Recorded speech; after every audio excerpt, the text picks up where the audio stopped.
Welcome to Game Night Live. WJBF Sports presents local high school football live in your living room each Friday night. Game Night Live is powered by McDonald's. I'm loving it. And now your hosts, John Hart and Ashley Brown. Well, good night, everybody, and hello. We are at Westside High School for Game Night Live. I'm Ashley Brown. John Hart is, well, I'd say on assignment, but he is really a big Braves fan, and you know what? They're in the World Series, so we forgive him for not being here. With John out, stepping up into the booth with me is Matt Lane, and we're going to pause for the national anthem.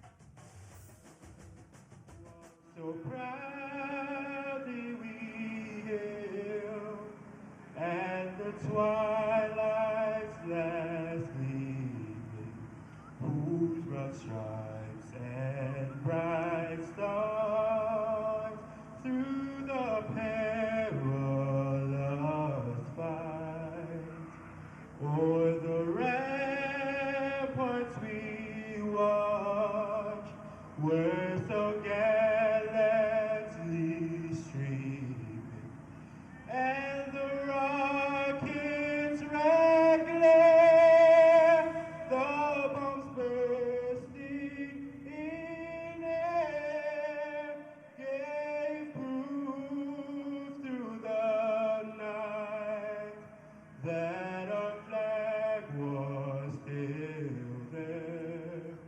Oh, say does that star-spangled banner yet wave o'er the land of the free and the home of the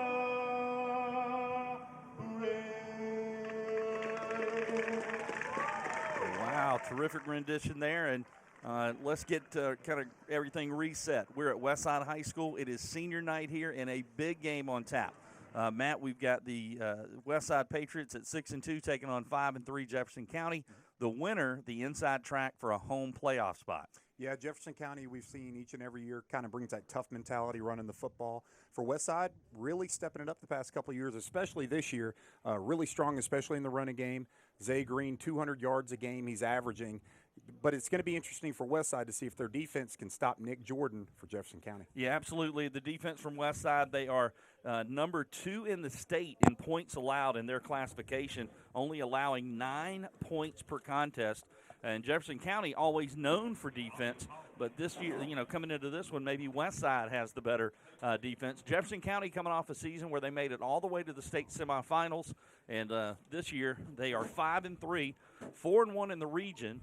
Westside is at 5-1 in region play, and we'll see what gives tonight with Jefferson County coming into Westside. You see the Patriots about to take the field. There are the captains, and the man to keep an eye on offense on the far right there, number 4, that is Zay Green, as Matt mentioned, averaging about 200 yards per contest. Don't let the size fool you. He's a workhorse. He had 43 carries in a game earlier this year. And for Jefferson County, Nick Jordan is the workhorse on both sides of the ball. He'll run it some on offense, but primarily he is a defensive standout, a linebacker, pass rusher, and he is already committed to go to Florida International. And speaking of commitments, one of the captains, as we go to the field for the coin toss, Caleb Hutchinson, number 5, he's committed for Westside to go to Coastal Carolina. Let's go down to the field.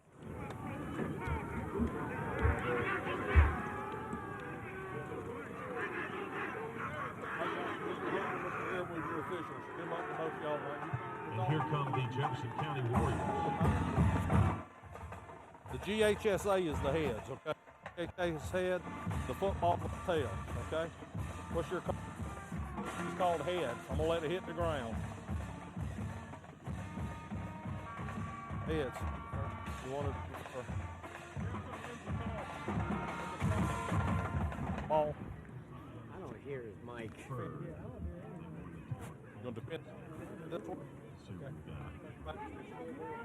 First half, Westside will receive on this end. Jefferson, have a good ball game. All right, let's take a look at our 4 keys to the game for tonight's contest.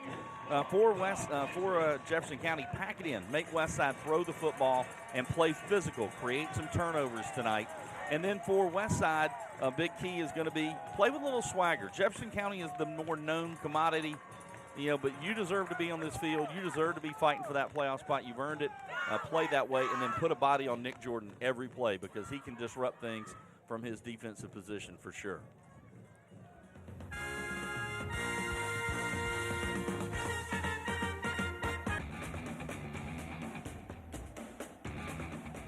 And we welcome you back to Game Night Live, WJBF, bringing you live high school football week in and week out.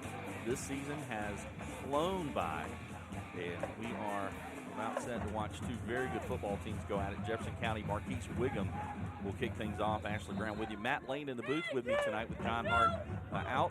Nathan Edwards will be our spotter statistician. And on the sidelines, Chad Cook will be joining us this evening. Right now, Westside on the return, and they're going to bring it out across the 30. Tackle made that time by number 13, Adam Brown for Jefferson County. Again, J.B. Arnold, the head coach at Jefferson County, in his 21st season, Matt, he has made the playoffs all 20 years he's coached at Jefferson County. And, I mean, obviously that's the goal, but how impressive is it that that consistency, you can't really speak to that for a lot of coaches in the area, much less for one that produces so many good players like Jefferson County does, but they also go against a lot of good teams each and every year. So very impressive for Coach Arnold. No doubt about it. Westside on offense again. Keep an eye on Zay Green. He is the speedy running back, 4th in state track meet, and he's one of the top rushers in the state. Over 1,300 yards and 15 touchdowns already in just 8 games.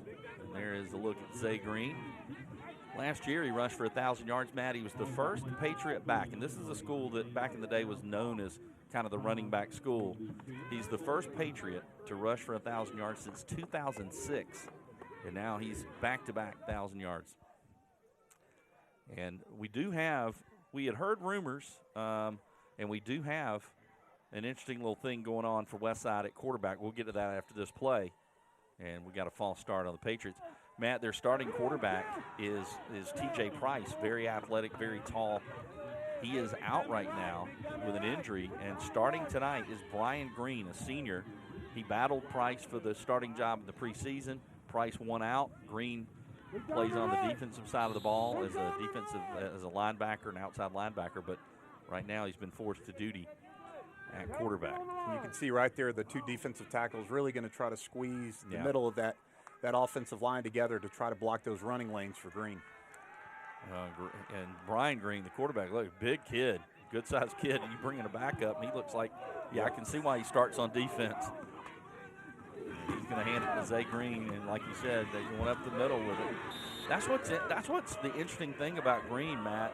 You see a guy like this, and you see the numbers, and you figure, okay, they're getting him to the outside.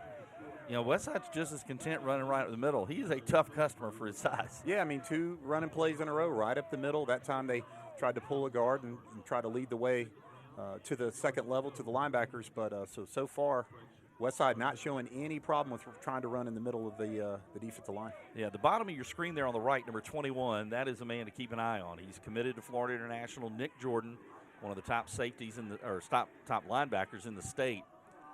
And he likes to get after the quarterback. Green's going to throw it. A little screen pass, incomplete. And those are ones you want to jump on. It was thrown forward, but just in case. It's dangerous enough to where it warrants a dive attempt for sure. Yeah, he was trying to go to Cameron Collins there, and that is a kind of a few and far between play. Westside doesn't throw it very much. Yeah, and electing to try to run it a couple of times up the middle and then try running something to the outside to a receiver. We'll see if they try to open up the pass game to Green a little bit to get him on the outside with all that speed. Well, they're going to punt it away here, and they get the punt off. Oh, and it's a good one. Fair catch made and called by Wiggum. So Jefferson County will come on, and you've got 2 teams that sort of mirror one another. Westside doesn't throw it much. Jefferson County throws it even less. They have completed passes all season. Well, it's It's very consistent each and every year, even when they've had some very talented quarterbacks that could run very well, but also throw it pretty good. Again, a lot of times, especially when it matters, you'll see them do exactly what you see there, really pack it in, and they're going to run the football with the quarterback.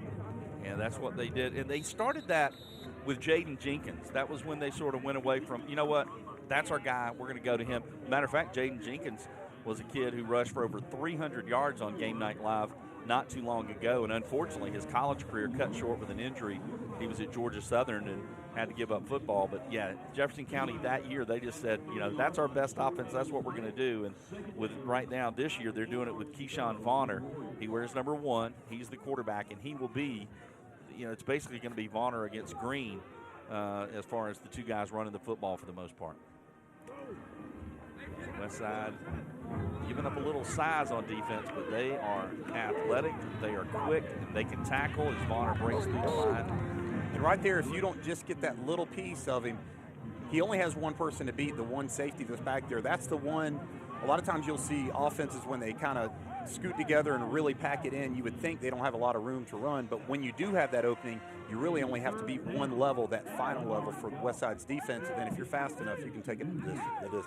You see Westside's defense, we mentioned that Jefferson County has a star in Nick Jordan. Westside has one as well, Caleb Hutchinson, number 5, and he's coming on a blitz. They get past him, and Vonner's going to pick up good yardage, as they were lucky there as Hutchinson was coming on one side. Luckily, the run was going the other way. Yeah, just a call. You know, it's a 50-50 shot there and which way you go. But right there, Jefferson County showing they definitely prefer running the ball to the left side of the center, as they really feel like they have a good matchup over there, because that's basically what they've done so far on this drive. Busby's instant replay you saw there. And Jefferson County on the move here, their first drive right up approaching midfield. We're going to have a different ball carrier this time, and good job by Westside to get that stop. That's Jamario Kitchens. And a good job on defense there. And it's one of those things that it doesn't count in the scoring book in terms of blowing a play up. But right there, you can tell Westside this week really practicing against the option, as they took away the pitch man to make that quarterback run the ball, and that be the only option. Well, that's the one thing I think the strength of Westside is they're sure tacklers, and they are very fast. Hutchinson kind of leads the way with that. He's looking over the sidelines now. He's the defensive captain. They're going to run it. That's Jordan. Now, he brings a bigger back end, but a little bit more burst in the middle there, and he's going to be brought down by big number 78. We talk about Westside giving up some size. Not at that position. Charles Phillips, a big man. Phillips makes the tackle. There's Jordan.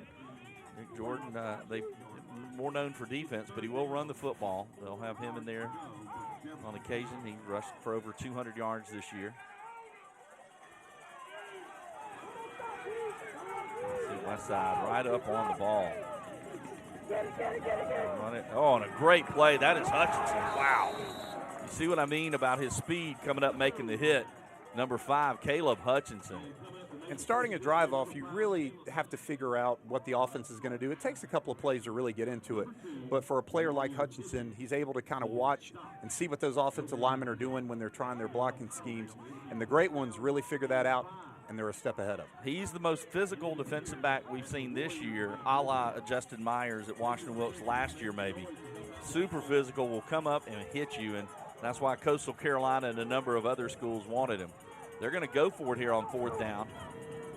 Let's see if they're just trying to draw them off, or they're really going to go. And they're going to call timeout. Jefferson County will call a timeout. We'll take a break with them, and we'll be back. WJBF Game Night Live here at Westside.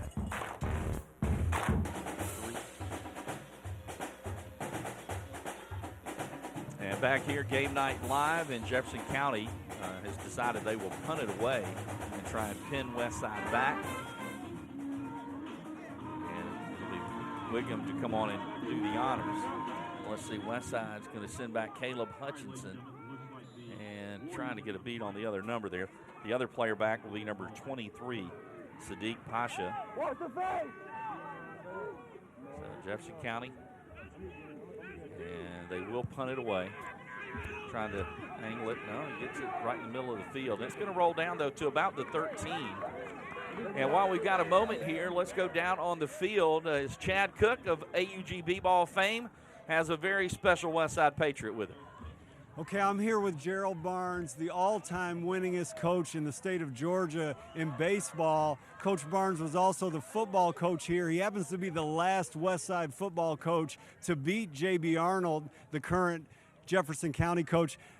Tell me, Coach, what does it mean to the Patriots to be able to compete for a home playoff game here tonight? Well, it's been a while since we've had that opportunity to play for a home playoff spot, and you know, the kids are excited about it, the school's excited about it, and I think, you know, the people too. So hopefully it'll be a good outcome for us.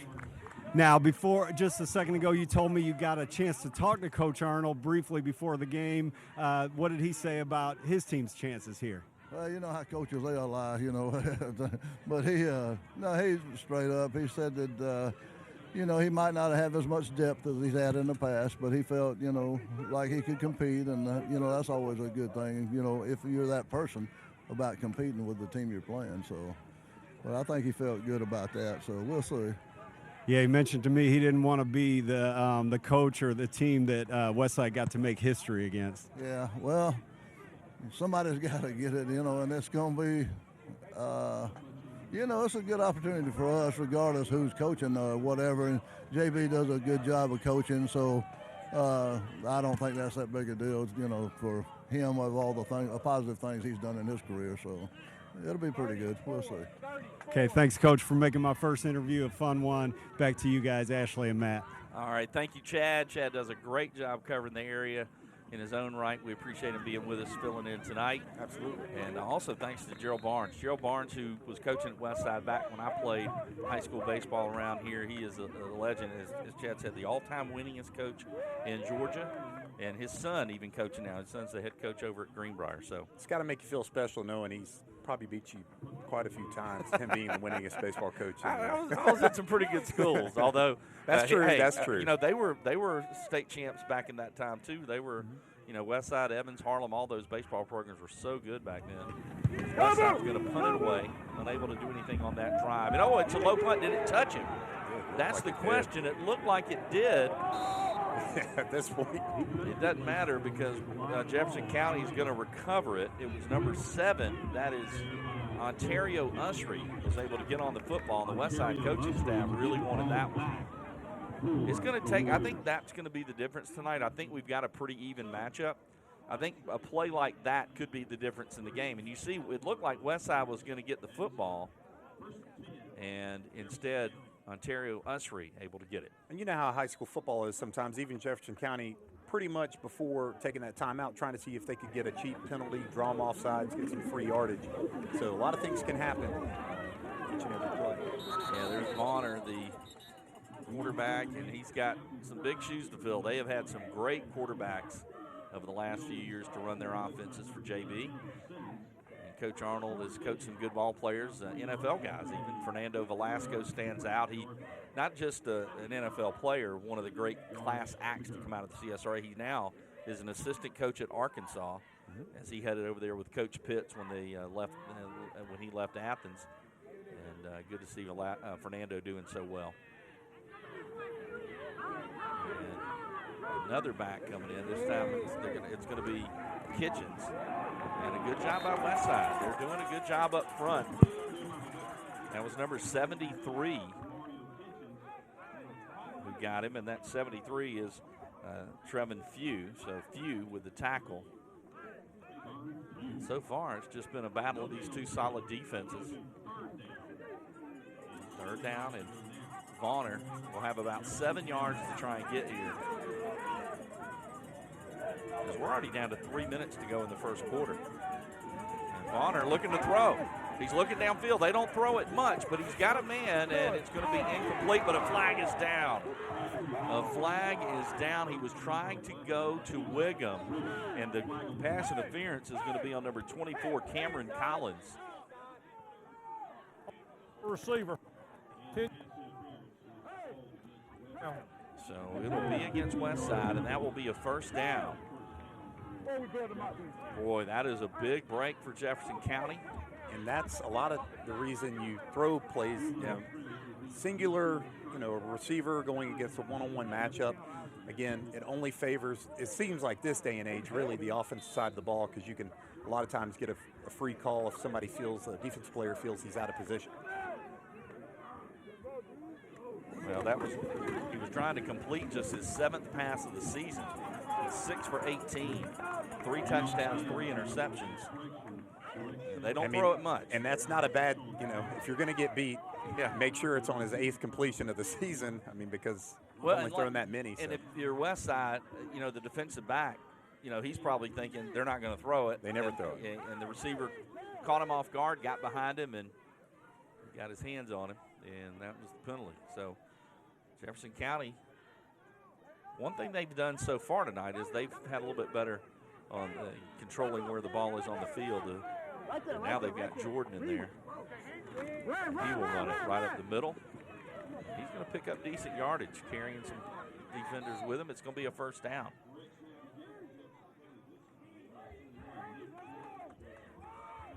And make sure you tune in tonight as we're getting down to the wire. It's playoff time. We'll have some playoff info later in the game that Nathan Edwards has put together for us, as that's a fairway forward first down. But also make sure you tune in to Football Friday night as Colin Cody, Brendan Robertson do a phenomenal job keeping you caught up with the area and what's going on in CSRA football action.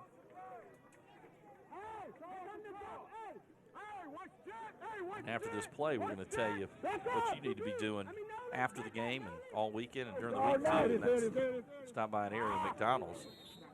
If you're not already doing that, you should, and get that McDonald's My Rewards app. You can start getting credits, get some free stuff like French fries and all their good food, of course. That's with McDonald's and their My Rewards app. McDonald's, I'm loving it.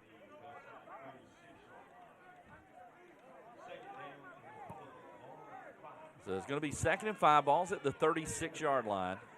So Jefferson County, they're starting to enforce their will a little bit with that big offensive line. And like you said, Matt, that left side is massive.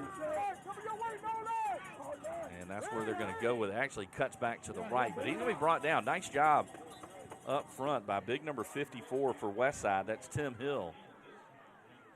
Westside with a very big senior class celebrating senior night tonight, Matt. 19 seniors on the roster.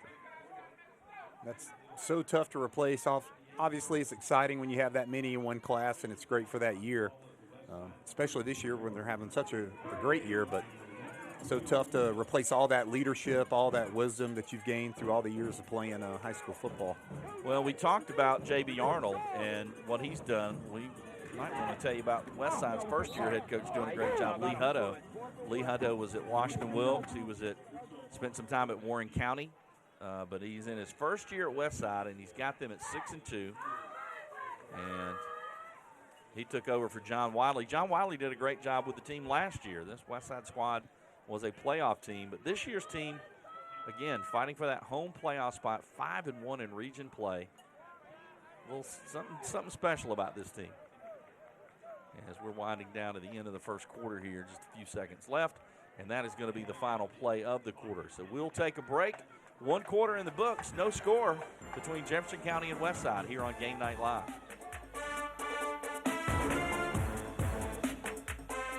And we welcome you back to Game Night Live. Ashley Brown, Matt Lane calling the action as Jefferson County moving the football here on Westside. They've got it 1st and 10, just outside the 30. And here's Vonner, the quarterback.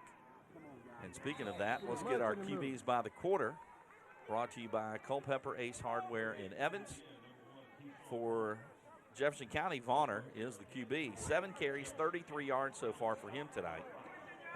He's thrown 1 pass. It was a pass interference call, so no attempts there. And for Westside, Brian Green, 0 for 1 throwing the ball. Hasn't run it yet, as Westside has been shut down on offense so far by Jefferson County. And that's your QBs by the quarter. Brought to you by Culpeper Ace Hardware and Lumber Company in Evans. Now it is Kitchens as they kind of rotate between it's going to be Jordan running. They rotate between Vonner, Kitchens, and Jordan. And so far, Vonner has had the most success as Jordan brought down again. And, Westside, we talk about Zay Green so much, and you mentioned this in the open, Matt. a lot of times the offense gets all the attention, but this West Side defense has been big time this year. Well, in games like this, you can call a great game scheme-wise and, call the right blitz in the right area. Games like this against Jefferson County, really all it turns into is just get ready to just be hit every single play, and you're going to have to be able to bounce back. So whether you got to drink more water throughout the week, whether you got to take more ibuprofen, it's just going to be a very physical game, and there's really not a way to call it. Like, you said earlier, they rarely throw the ball 8 times, 8 attempts, or 7 completions this year. But for Westside, really it's just going to come down to that defensive line staying in the ground as best they can, because you see that's all they're going to try to do is run right up the middle until you're going to get tired enough to where you can't withstand it anymore, and that's when they break open those long runs. Well, on 3rd and short, not a good time for Charles Phillips, their starting defensive tackle, to have to come out of the game. They did bring in a senior, Javon Nathan, but they ran right at Nathan and get the first down. There you see number 74, Nathan. Jefferson County eating up clock and eating up yardage on this drive as they are inside. Big hit. There you go. And they do end up setting up different plays throughout the game, but as you can see, I mean, they are consistent. They literally play a numbers game with the size that they have on their offensive line, and they're going to run it, and this same thing is going to come right at you, and it's right when they get you to where you can't defend it anymore because you're starting to get tired.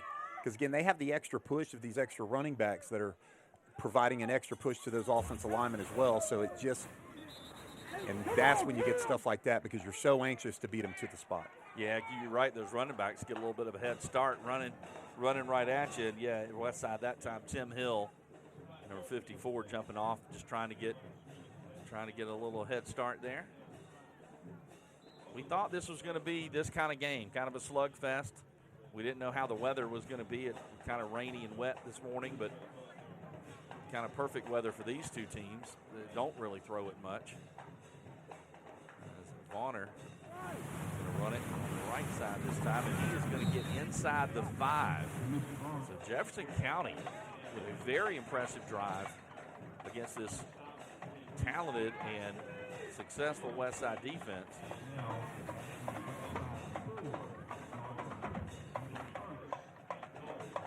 So Bonner going to stay in there.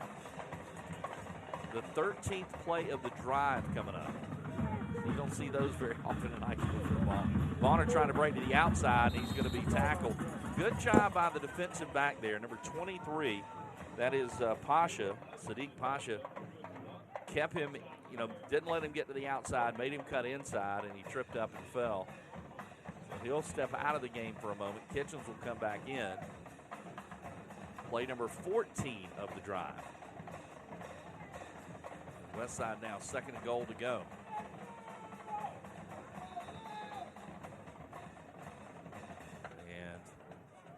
And we've got a timeout on the field, and we will be back as Jefferson County knocking on the door here at Westside on Game Night Live. And we are back with Jefferson County trying to punch it in here. 2nd down and goal to go from the 4. And Nick Jordan will carry it, and he's up the middle, and he is going to hit a wall of blue. Tim Hill and company there doing their job, and they will keep him out of the end zone. So it will now be, see where they spot it. They're going to spot it at the 4. He didn't gain a yard, so it's going to be 3rd and goal for the Warriors, who are on their 15th play on this drive, eating up the clock as well.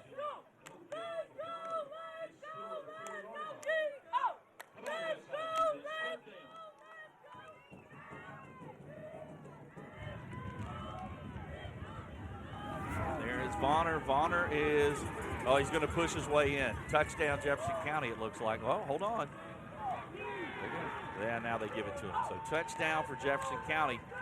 Westside looked like they were going to make a great goal line stand, but on 3rd and 4, they punch it in. And again, with their size, it's just very hard to match up unless you have your own, some folks call them war daddies, dogs, whatever you want to call it, just big defensive linemen, something to withstand that extra pressure. Because again, like we were talking about, they get that added push from the running backs, and it's just hard to really stand there. And that's what they do. Part of it is a physical game, but also the other side of it is the mental part of the physical game, of you knowing that you really can't take on 3 different people as one player, and then you give up that ground. And as you saw right there, that extra push is all that Jefferson County needed.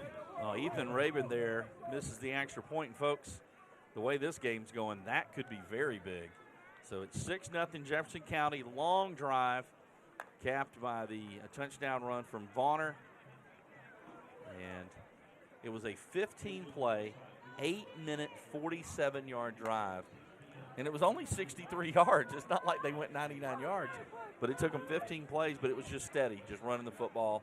And that, as the game goes on, could wear down that defense. Well, for Zay Green, you know, you hear about the games where you have a lot of attempts. So, obviously, you're in the game, you're getting to run the ball a lot. Games like this against teams like Jefferson County, they really shorten the game with those long drives that eat up so much time. It takes you a couple of plays to get your legs back under you on offense. Even if he plays defense, you still have to get in that offensive mindset, and it takes your body a couple of plays to, you know, get back acclimated to that. So we'll see if Westside, they need to get a couple of first downs here to really get some momentum going. And on the return to Hutchinson, he's dangerous, and a good return by the Division I signee, going to play for the Chanticleers of Coastal Carolina next year. His recruitment really heated up this summer, and he has been outstanding the last couple of seasons for Westside. So the Patriots will try to answer as they bring their offense on the field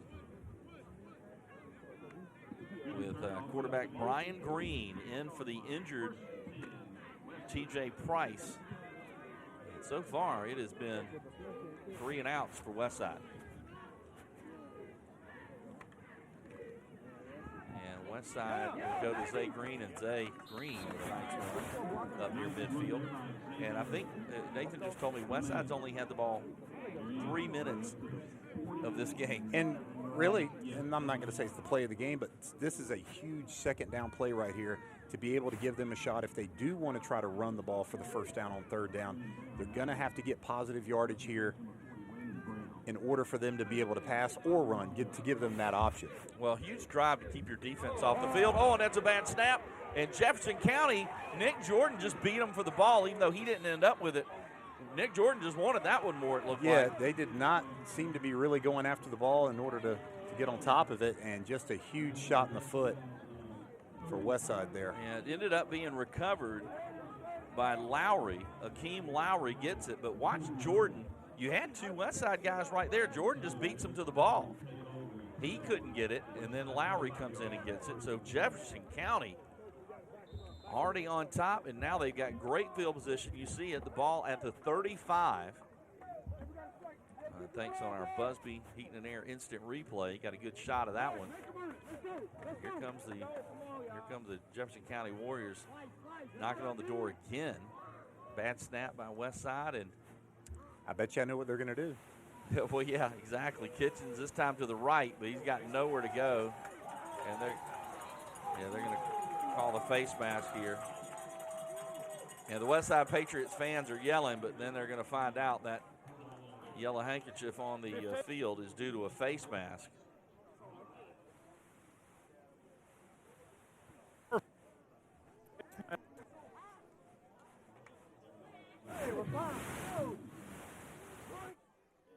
And they're going to call the face mask penalty on Westside. So it will back the Patriots up and give Jefferson County the ball all the way. They're trotting down all the way near the 20. They're just outside of the 20-yard line at the 21.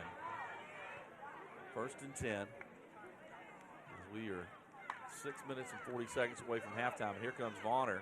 Tries to break to the outside, nowhere to go. And for the most part, Westside's done pretty good, but you know, you always hear about 3 or 4 yards in a cloud of dust. Jefferson County's perfectly happy with that. And again, it's just such a hard thing to stop, especially that last touchdown drive where you've probably played on defense rather well, but it's just that extra little bit gets those 3 and sometimes 3 to 6 yardage after contact is kind of the biggest thing for Jefferson County. That's really what they hang their hat on. 2nd and 10. If we have a moment after this play, we're going to check in with Chad down on the sidelines. And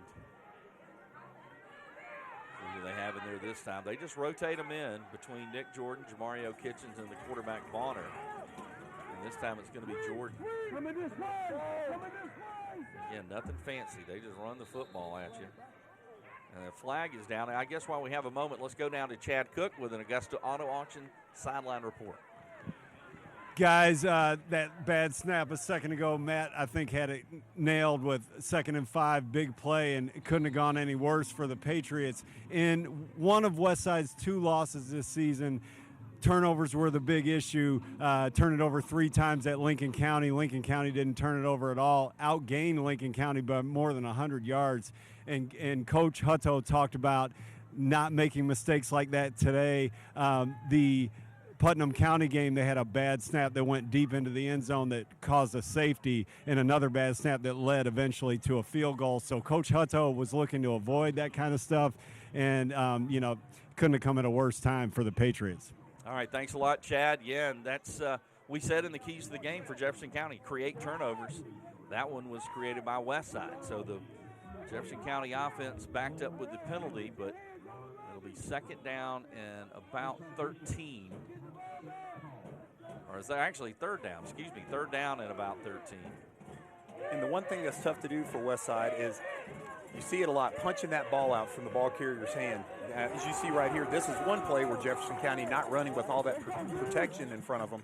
Kind of the one time the ball might be exposed is when they run that push with the offensive lineman and the running backs. A lot of times you're making the tackle, but you're landing backwards, so you can't really punch the ball out. It's very low likelihood that you're going to get a turnover. So what they're going to have to do is really, when they run the ball to the outside like that, that is going to be their best shot at trying to knock that ball out and get a turnover. Well, they got an artist at it in Caleb Hutchinson. And let's see what they do here. 4th down and about 9. Kind of early for the Ken Nugent one call, that's all, but they usually run it. Let's see, there's a flag down. It's going to be a timeout, Westside. They didn't appear like they were about to pass the ball. It looked like they were going to run it. And I think that Westside, maybe wanted to see their alignment and maybe call the timeout and get set for that. As you see, the crew that's over there for Westside is their defensive secondary. They didn't have the linemen over there. As I like the way they do this, they sort of split them up. They've got a guy coaching the defensive front guys and a guy coaching the secondary. But if you're Jefferson County here, you can run the ball, and you've shown that you can comfortably get 4 or 5 yards, on an average play. But you almost wonder if it's better, if you're better off maybe trying to throw the ball near that goal line, even if it's intercepted. That's actually kind of better for you anyways, because you're not going to probably kick a field goal from here. No, we saw the extra point attempt was very low and left.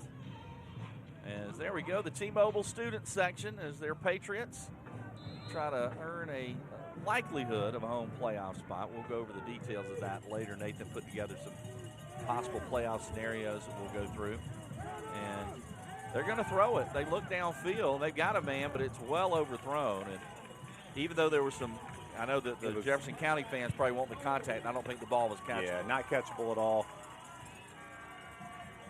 So a little bit of redemption there for number 24, Cameron Collins, who was called for the, and it looks like the receiver, Wiggum, is down on the field. A little bit of pain there. He took a hit, but it didn't look like a big hit. I don't know if he came down wrong or not. This is one of our flex games, folks. We WJBF chose to do a flex game, a flex schedule where the last 2 weeks we could pick out the best matchup in the area, and this certainly garnered that attention with two teams battling for the home playoffs situation, all likelihood anyway. And then next week, we've got an exciting one as well, as we will do something we haven't done with Game Night Live. We will take a little foray into the playoffs. That's right, Augusta Christian. Don't know quite who they're going to play just yet, but the Lions will be at home for the playoffs next week, and we will be there with Game Night Live. Matt Lane's old stomping ground. Well, and we knew we would get one eventually. We didn't know we would get lucky this year and it would just work out schedule-wise. Yeah. But very, very exciting for Augusta Christian. Again, having a good year, and also a lot of things that they've done at the school. Obviously doing some building out front and also redoing the field. So a lot of exciting things going on there locally.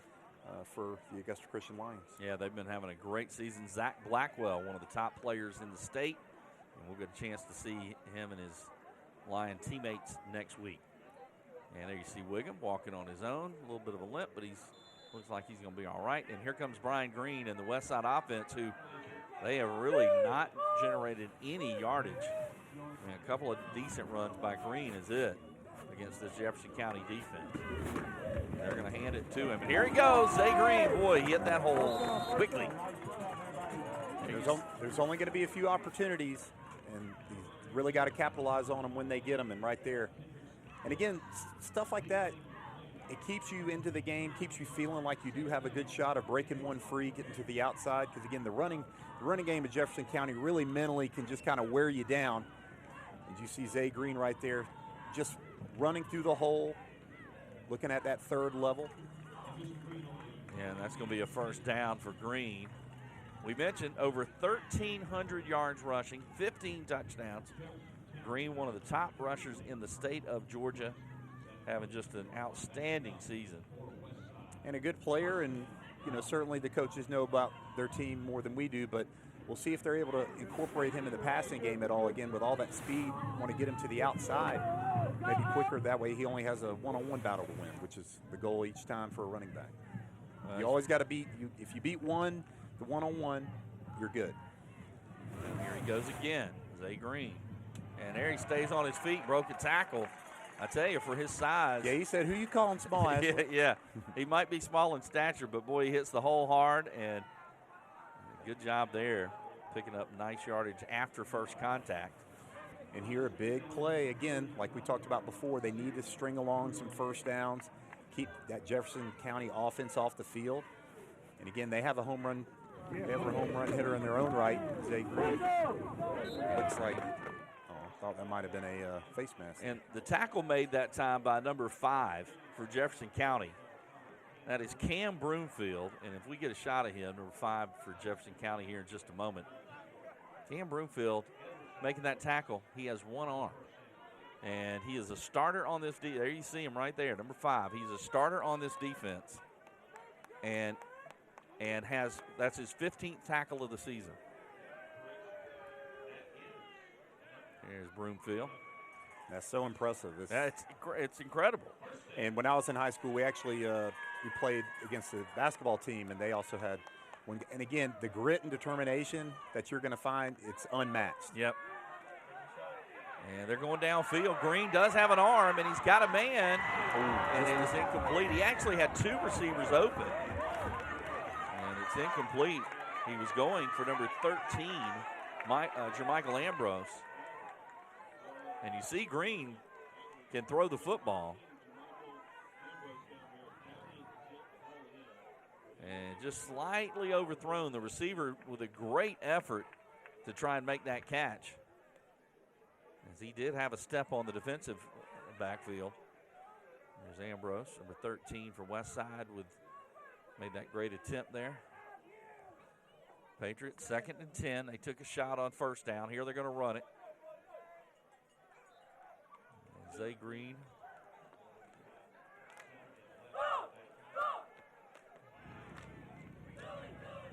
And Brian Green, again, if you're just joining us, Brian Green getting the start tonight. Injury for T.J. Price, their starting quarterback. But Brian Green, no slouch, and you see the size, and you saw just a moment ago the arm strength.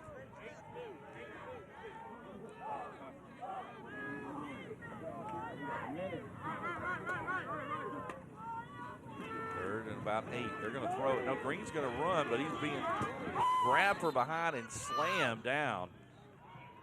And nowhere to go there because of big number 99 for the Warriors.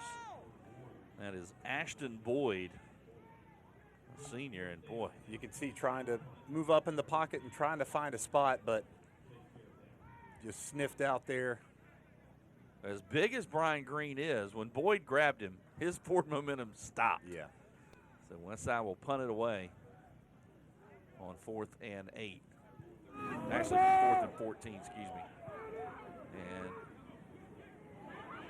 decent kick, and Kitchens will pick it up on the bounce and get it out to the 26, and that's where Jefferson County will take over here as we're under a minute to go in the first half with the Warriors on top 6-0 on the Keyshawn Vonner touchdown run.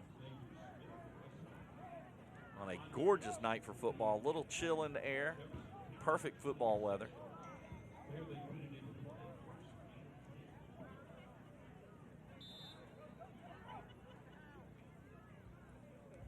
For Westside, back on defense, going to see if they can put a stop. Jefferson County on the last series trying to run it to the outside, changing it up a little bit. We'll see if they go back to that bread and butter, running to the looks like they're just going to go to halftime. Yeah, they're not a quick strike. It's a false start, though. They're not a quick strike offense, and you've got 74 yards to go. You're usually up. You don't see it. Yeah, with that much time. With that much time, you don't usually. But Coach J.B. Arnold just content to have that 6-0 lead on the road. And if you notice, that was a false start. Not sure who it's going to. Every time they run to the right, when Vonner runs it, he starts on. He takes a step before the snap.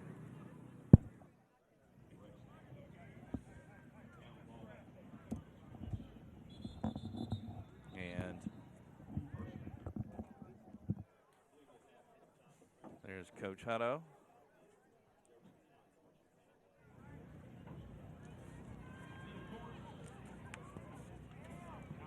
So Westside trying to stop the clock, but with 33 seconds left, I don't know that there's much they can do here. But yeah, Nathan's pointing out last week, victory formation for Washington Wilkes, and we saw a fumble there that kept that game alive and set the stage for one of the, not only a great finish, but set the stage also for one of the best one-liners we've heard. Definitely the best this year from Washington Wilkes' head coach. He said they asked him about the final 30 seconds of the game and how long it took, and he said, yeah, if the doc tells me I got 30 seconds to live, I hope I'm in Lincolnton. Line of the year. And they're going to take another knee. And they are only 5 seconds to go off, so they're going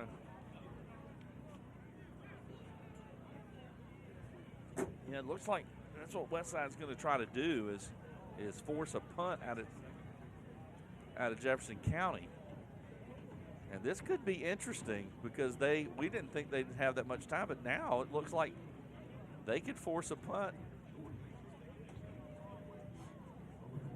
Yeah, as Nathan's pointing out, if he just runs around for a few seconds before he takes the knee, that should be it. And we will see how this transpires here. Stick around. We've got our Eichholtz Law Firm halftime show coming up. Take a look at the South Carolina Governor's School of Agriculture scoreboard. All sorts of stats and info. We're good. He's up. Clock is going to run now. 20 seconds to go and counting. 4th down.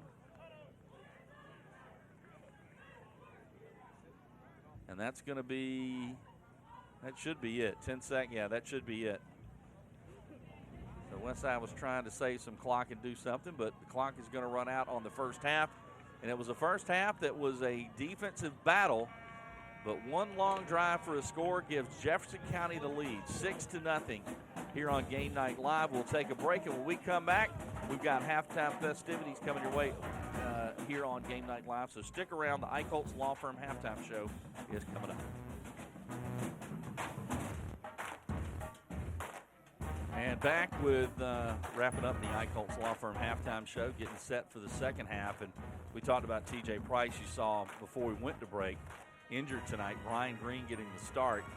And so far, not a lot of offense against this Jefferson County defense. But, folks, don't think that Westside has been beaten up on also-rans. Westside this year has victories over Lincoln County, Washington Wilkes, and Laney. They beat some good football teams. Well, and we saw a really, really good Washington Wilkes team. Yeah. They knocked off both of those early in the year, and then the win over Laney. And by the way, Laney is going to be a playoff team, so a win over them this year. Laney has knocked off Washington Wilkes and Lincoln County, and Westside beat Laney. So this Westside team, no slouch as we get the second half underway. Jefferson County will have it. They won the toss and deferred. And they lead it 6-0 on that one long drive. And here's Nick Jordan, the outstanding defender. He'll play at Florida International as the flag comes down at the end of the play. And every year it seems like they have somebody going somewhere decent. A couple years ago it was a linebacker to Purdue, a quarterback to Georgia Southern. They produce some talent, and it's going to be as it usually is on a return. If there's a flag down, it is on the return team. And that's a good break for Westside because Jefferson County will start this possession deep in their own territory. It's going to be spotted inside the 15. No, just outside the 15, about the 17-yard line.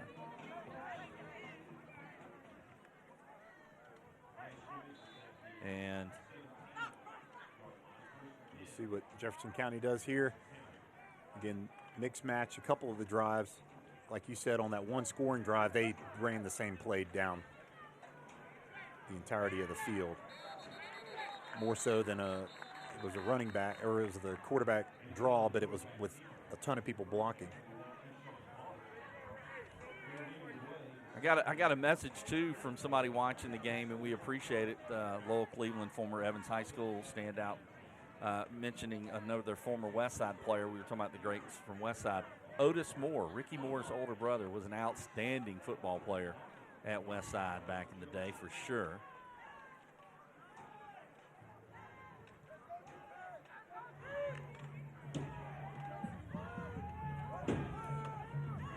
Jefferson County, second down.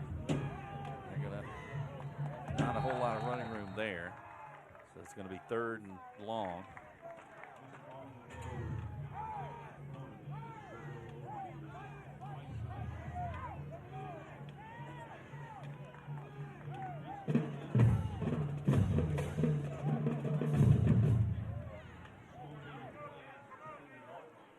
All right, Jefferson County up 6-0, early second half here. First possession for the Warriors, and this is a big third down play for the Westside defense. They can get good field position if they can get a stop, and they do get the stop. It's going to be 4th down. And you see Caleb Hutchinson pretty high. Oh, we got a little bit of a fight on the field there. And, yeah, the question Nathan just pointed out, who is the flag going to be on? They were pushing and shoving, and a Jefferson County player had a Westside player kind of in the headlock and did like a judo toss on the field. So I don't know how there's not a penalty on him. Question is, was there also something on Westside? And if so, now it would be after the play, so it still should be 4th down.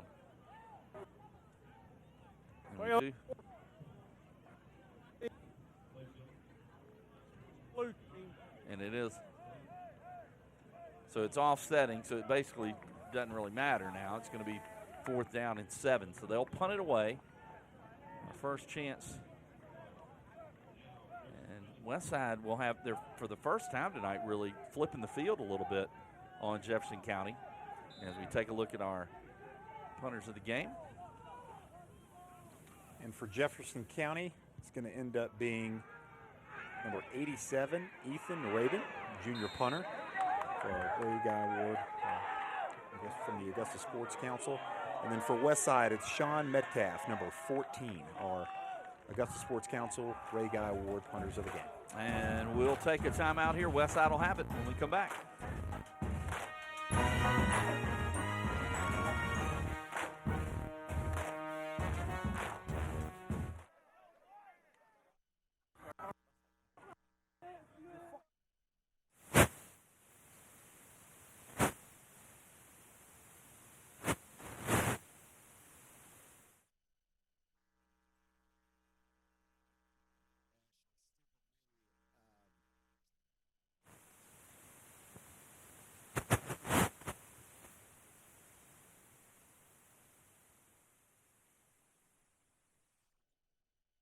They were just like, we get the wrong number.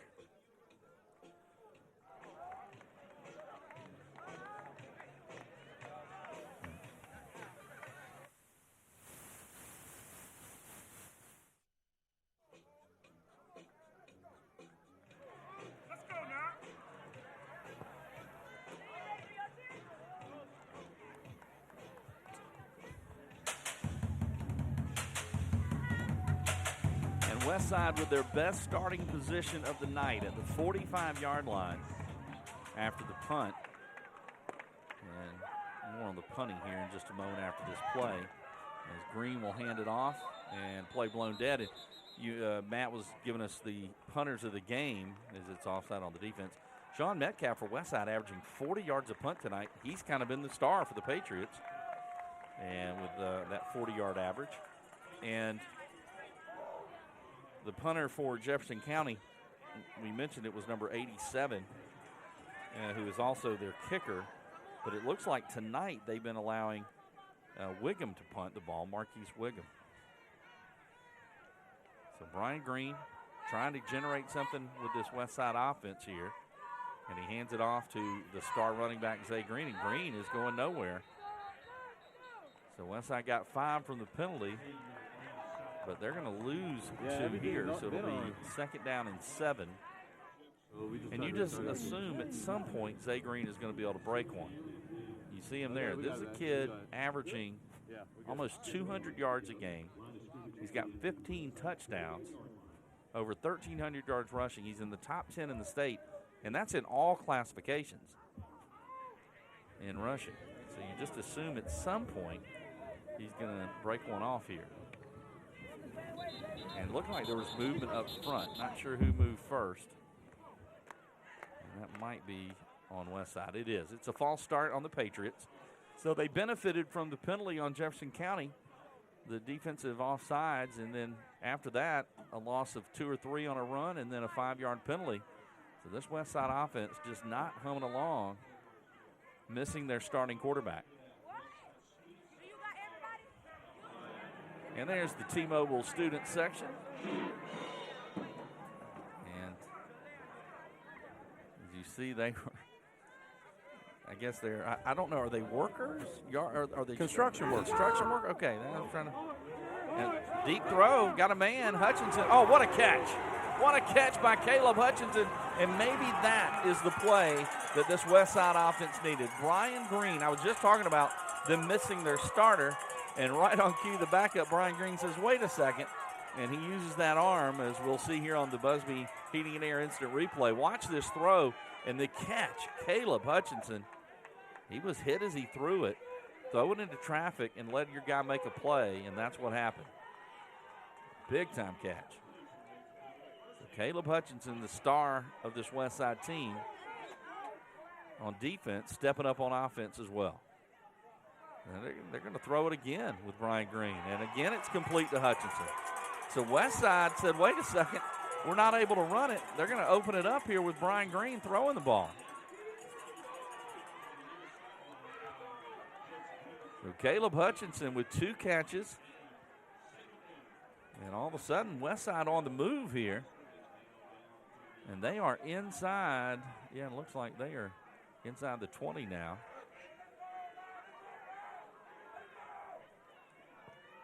Brian Green, and they're trying to go quick, and they hand it off.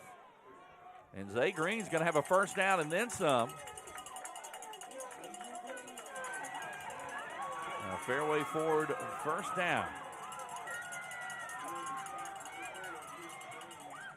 And this just looks like a different Westside team as they are on the move thanks to the couple of nice pass plays, and now that's opened things up for Green. And they go to Green again. He gets to the second level before he's brought down.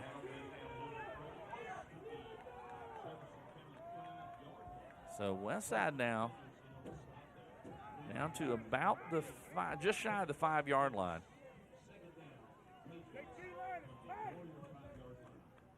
Now the ball spotted at the 6. It's 2nd down and goal to go. Green. See what he decides to do here.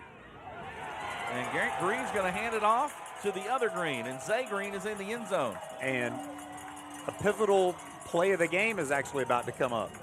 Well, yeah, it is. You're right, Matt, because unfortunately for Jefferson County, they missed their extra point. So Westside, after the 16th touchdown run of the year from Zay Green from 6 yards out, Jefferson County or Westside will have a chance to take the lead. And with this extra point. And it is going to be Metcalf. Sean Metcalf. The kick is up. The kick is good. And the Westside Patriots, just like that, marched 55 yards on that drive to get the score. And they take the lead 7-6 over Jefferson County.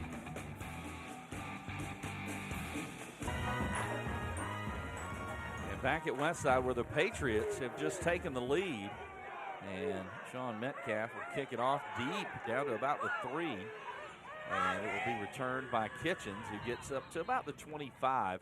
And let's go down to the field for an Augusta Auto Auction sideline report with Chad Cook. Okay, Ashley, big-time players make big-time plays. Caleb Hutchinson with a couple plays there, but another big-time player, and you guys have nailed it all night, is Sean Metcalf, the kicker. Now, you see right here, these 2 holes. He put this hole into the net right before halftime, and he put this hole into the net earlier, and they keep taping them up. Metcalf told me he's gone through 4 of these nets this year. He keeps kicking them clean through the net. He's a big-time player. Yeah, the Metcalf family might start getting bills on that one, Chad. They keep ruining those nets. No, he's done a great job tonight. He's been one of the stars. The extra point is the difference in the game, and the 40-yard average on the punts is big. In this type of game, that field position is so important. Well, it can decide the game because, again, with 2, for the most part, not quick scoring offenses, if you had to name one, it would be Westside, kind of characteristic of that last drive more so than anything. But for the most part, a field position game is one that both teams, it would really benefit them if they could have the field position and win at that battle. That was a nice play there by Jefferson County. So both teams having a hard time throwing the football, so they're opening it up a little bit as Josh Guy makes the catch. And they fake their little run like they always do, and then they just throw a little dump off over the top. Little pop pass. Yep. And a good job, I'll say, by Westside, because, again, it's so easy to get caught up in that and try to stop that run that you can easily, as a safety, creep up too far and just kind of be left in the dust. Those are the big plays that you see that go for a good chunk of yardage. So good on Westside's defense for staying home. And here comes Nick Jordan, ball at the 40. Jordan's going to break through to the 45, and he'll be stopped in. Looked like he had a big hole, but it was closed quickly by Westside's number 72, Charles Dawson. And, boy, Westside's defensive line does not get enough credit. Charles Dawson, Charles Phillips, Rakeem Blunt, and Tim Hill, that group up front is special. And then you throw in off the bench Javon Nathan. Those 5 guys are outstanding against the run, and they're only allowing, again, 9 points a game, which is second in the state in their classification. And tonight they've done a good job bottling up Jefferson County's run game for the most part. And the quarterback's going to keep it, Vonner, and he's going to be just shy of the first down as he's pulled back by Hutchinson. About a yard short, it looks like, where they've spotted it.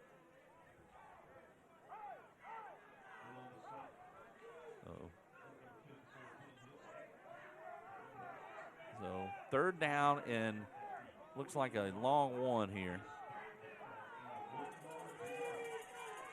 And there's a good, you can see it there. They need to get to the 50-yard line or maybe a little past it for the first down. And here comes Vonner. And Vonner is going to be right at the line, and it looks like a first down. It's awfully close, but it does look like he got it.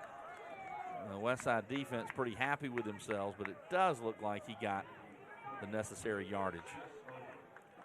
With this big offensive line, Matt, and with those 2 blocking, it's so hard to stop somebody from getting a single yard. Oh, especially, and again, with that carry through, you can get at least 3 yards, really, even on a single yard. Even if you get stalemated at that 1 yard gain, you're still with the momentum of 2 extra people going to be able to get 2 extra yards.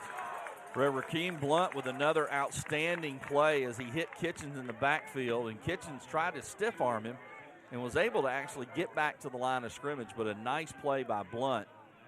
And there's Kitchens coming off the field. Jordan's off. That means Vonner will be running the football. There he is. And this will be a big series here for Jefferson County. They need to get a first down. If they even remotely want to get to a spot where they could put Westside, apply a lot of pressure and punt the ball near that goal line. So for Westside's defense, stepping up here could make the difference in the game. Yeah, Westside showing that they can throw the football with Brian Green. That's a different aspect we didn't expect. And that was the key of that last drive, the big pass play and then a second completion. Got a timeout on the field. Jefferson County wants to talk it over. We will take that break with them. Jefferson County trailing Westside 7-6, but the Warriors have the football when we return. And back with Game Night Live from Westside High School. Ashley Brown, Matt Lane, Nathan Edwards in the booth, Chad Cook down on the field. John Hart rooting those Braves on tonight in Atlanta. And they hand it off. And first time we've called his name tonight with a carry is number 20, Jeremy Lane. And Lane with the carry, and Westside's defense stepping it up. Kind of so far, again, we have about 3 minutes, 40 seconds left in the third quarter. That first half, Jefferson County with only 6 points, but still it felt like they really were going to own this game physicality-wise, going to shorten the game, just make it very boring, just very physical, just each and every opportunity they can run the ball right at you, they would do it.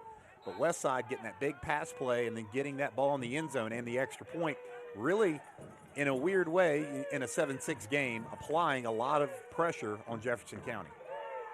Well, this is, like you said, big drive here with Westside showing some offense finally. And they're going to give it to Jeremiah Lane again. Lane to the outside. Lane with some running room, and there is nobody there, but a flag is down.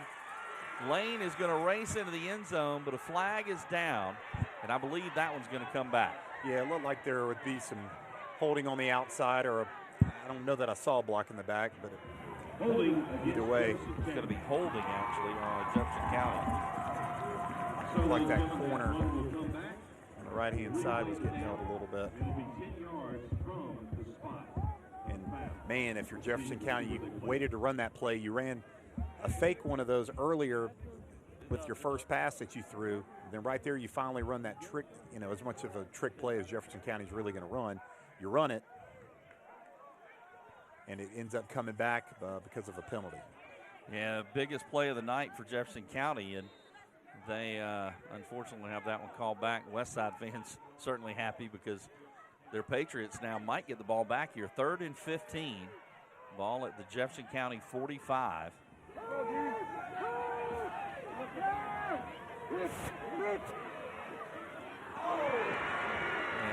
Wiggum with an incredible catch.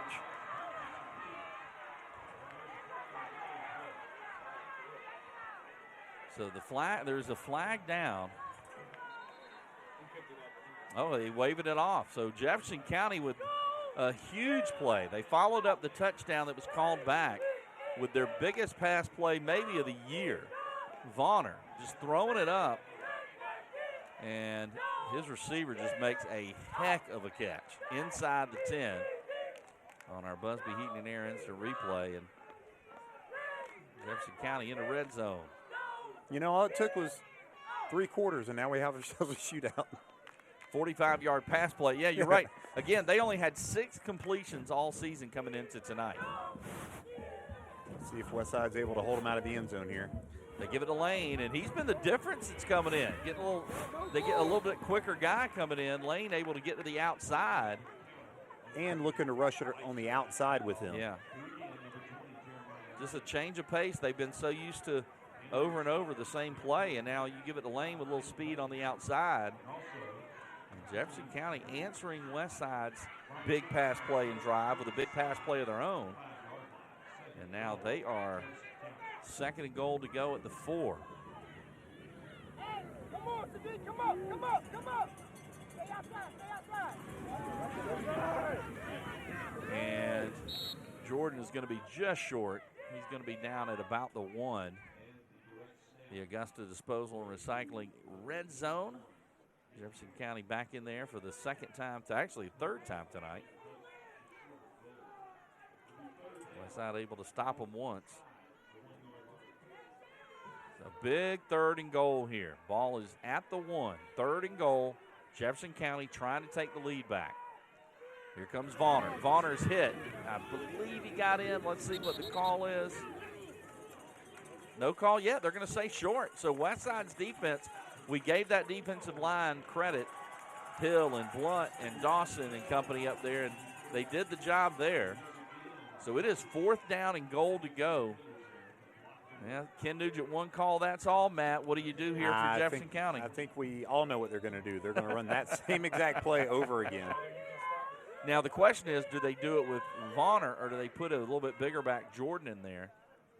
And Westside, we got a timeout on the field. And, boy, Westside's defensive front has done such a good job. But, again, stopping them on this kind of, stopping them for 2 or 3 yards is one thing. Stopping them for 1 yard, back-to-back plays would be enormous. And really, I think even Vonner and, even Jordan, you're kind of the same person, although Jordan a little bit seems to be more of a physical runner just from the few times that we've seen him run. But I think with either one, it's just so hard to stop running that play for 1 yard. Well, this could be the ball game, really. I mean, obviously there's a fourth quarter, a lot to play, but with as much time as these teams are able to eat up. If you're Westside and you're able to get a stop here, I mean, this is enormous. I mean, big play in this ball game coming up.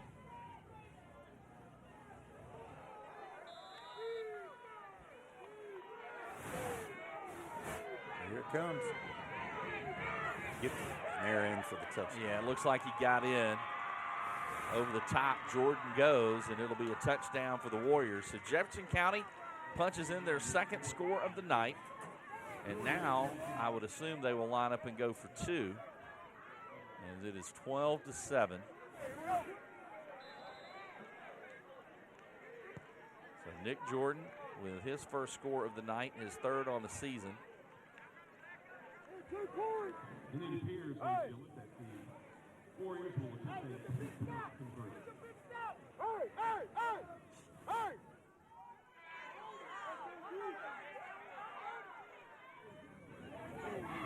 Two-point conversion here to the right. Doesn't look like he's going to have enough to get in the end zone. A terrific play from Hutchinson right there, solidifying not getting that 2-point conversion. So for Westside, it's obvious they got to get in that end zone again.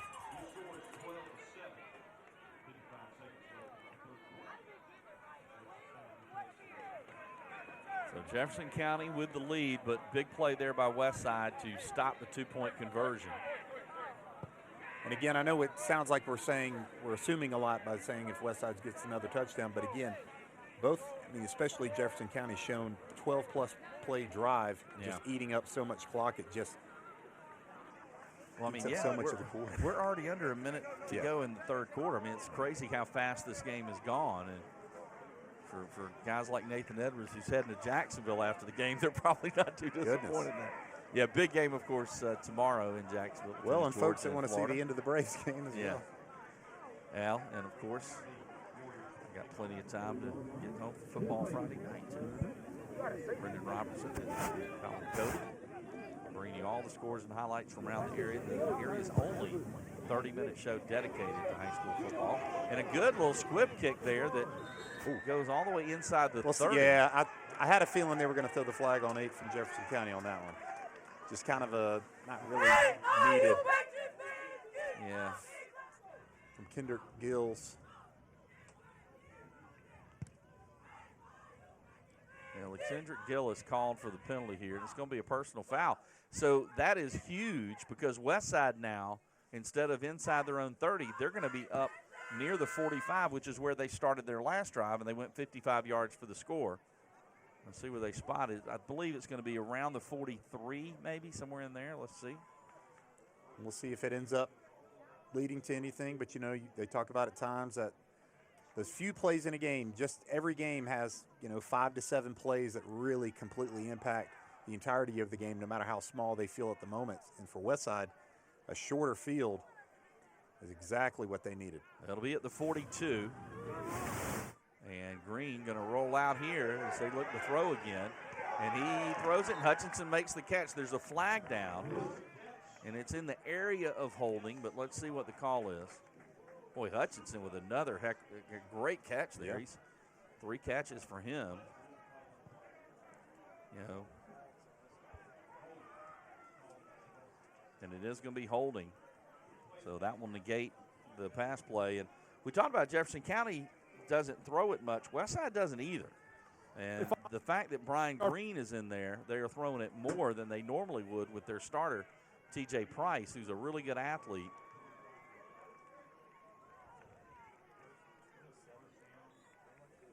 Yeah, 1st and 20. Yeah, Nathan saying so much for the field position. It's now 1st and 27. That is a spot foul. So it backs him up 17 yards. Green going to get it on 1st down, and he is going to pick up a couple. So it's going to be 2nd down and about 25. Brian Green, though, starting to feel himself a little bit here. He's completed 3 passes in a row, all to Caleb Hutchinson.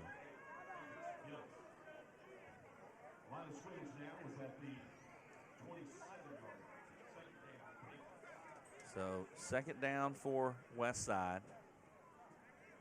And I've said 3 passes in a row. Has he completed 4, Nathan? Maybe 4 in a row. And that'll do it for the 3rd quarter. Jefferson County on top, 12-7 on WJBF Game Night Live.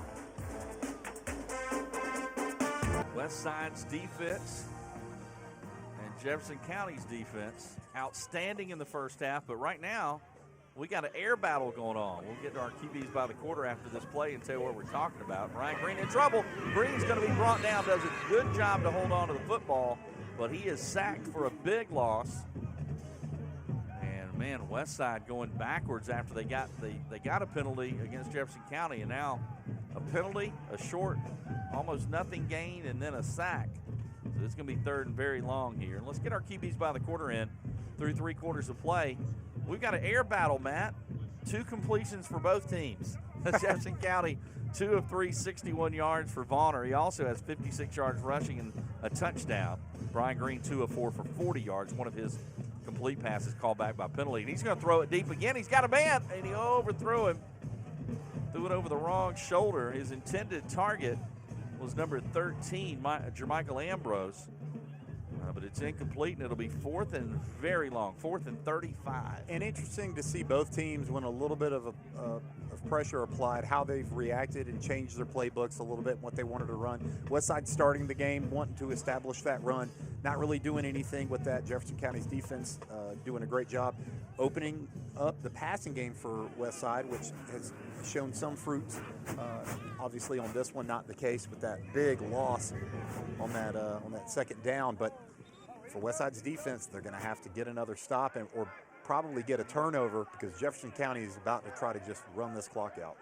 Well, we said, Nathan and I kind of looked at each other. This was a big moment for the punter, Sean Metcalf, and averaging 40 yards a punt. That might have been his worst one of the night, and it's going to give Jefferson County great field position.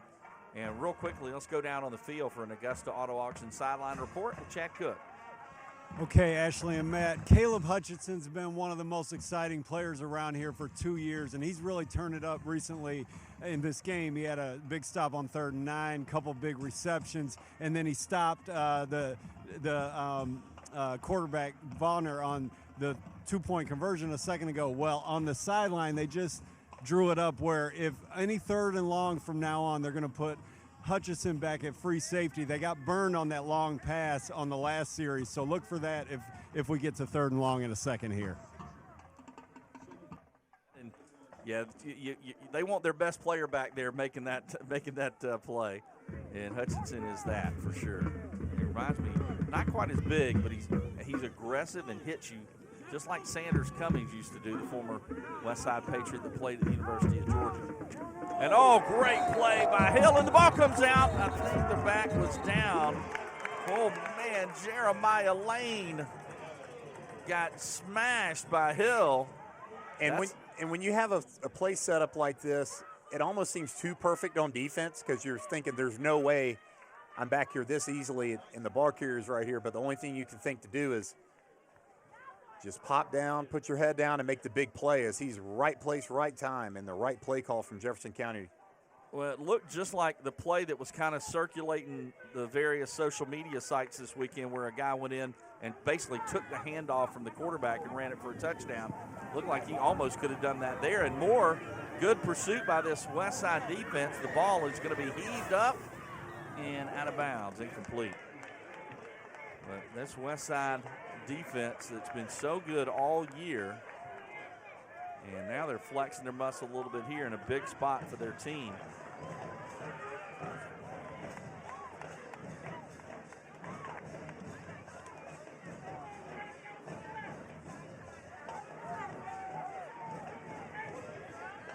And 3 and out for Jefferson County. They had the ball at the 48. They back them up to, or at Westside's 48. They back them up a couple of yards and force that 3 and out. Nathan pointing out huge stop. And now Wiggins going to kick it. And I know the extended, kind of the extension before you actually punt the ball. You know, obviously you rule style run up. And you can sort of take your time doing it. Sometimes that happens. Well, yeah, that's going to give Westside great field position. Talking about that group up front, 3 of the defensive linemen for Westside are headed to the Border Bowl. Tim Hill, Charles Dawson, and Charles Phillips, along with Caleb Hutchinson, the 4 members that made it. It's a 10-yard punt for Wiggum, and that's going to give Westside the ball at the 40-yard line. So Westside down 5, 9:27 to go, and that man, Brian Green, going to try and engineer a drive to take the lead here. See, they're not afraid to throw it deep, especially on the outside. And we'll say, even the ones that have been incomplete, he at least missed to where nobody, you know, there's no interception opportunity for the defense, which is most important. Yeah, Broomfield in there to hit Green, but he spun off and able to pick up some extra yardage. Clock running, getting close to 9 minutes. Zay Green, a little bit of frustration for him. Again, he's used to averaging 200 yards a night. He does have a touchdown tonight, his 15th or 16th of the season, which in its own right a pretty big number, considering this is just week 9 for Westside. And Green going to throw it, pump fakes, now throws, got Hutchinson, it's caught. Hutchinson's going to bounce forward for the first down. He actually took a hit from the defensive back, number 23 for Jefferson County. We called his name earlier, making a catch. That time he makes the tackle, but he actually pushed, and that was Josh Guy. He actually pushed Hutchinson forward for the first down. Or check that, I said it was Guy. It was actually not number 23, it was 27. And that's Jerron Cash who made the tackle. So they'll blow this play dead so they can get the chain set. And folks, tonight, if you want to get caught up with all the action, and we got some barn burners going on in the area tonight, make sure you follow the action with Football Friday Night with Brendan and Colin Cody, Brendan Robertson. You got Harlem-Hepzibah in a close game, playoff implications, Washington Wilkes Commerce. You've got a couple other good ones as well. And of course, you know, Evans and Senior Night, see what they can do as they're running up a big number, it looks like, maybe on Rockdale County. Do have some bad news to report, some injuries for Grovetown tonight. They trailed Lakeside 17-7, and word is that their 2 stars, their quarterback Gunn and Joseph Jean, their outstanding running back, both down with injuries. So not good for Grovetown. As both Lakeside and Grovetown have a chance to make the playoffs despite their poor records, that region is really down other than Evans and maybe Alcovey. And they're getting the chain. So there was a problem with the chain there. Something happened there. It looks like they're taping it up. We'll take a, well, hold on a second. They're about to go to break here, but it looks like maybe they got it fixed up. No. Let's go ahead and take a quick timeout. We'll take a break. We come back with more. It's Game Night Live, Westside with the ball when we return.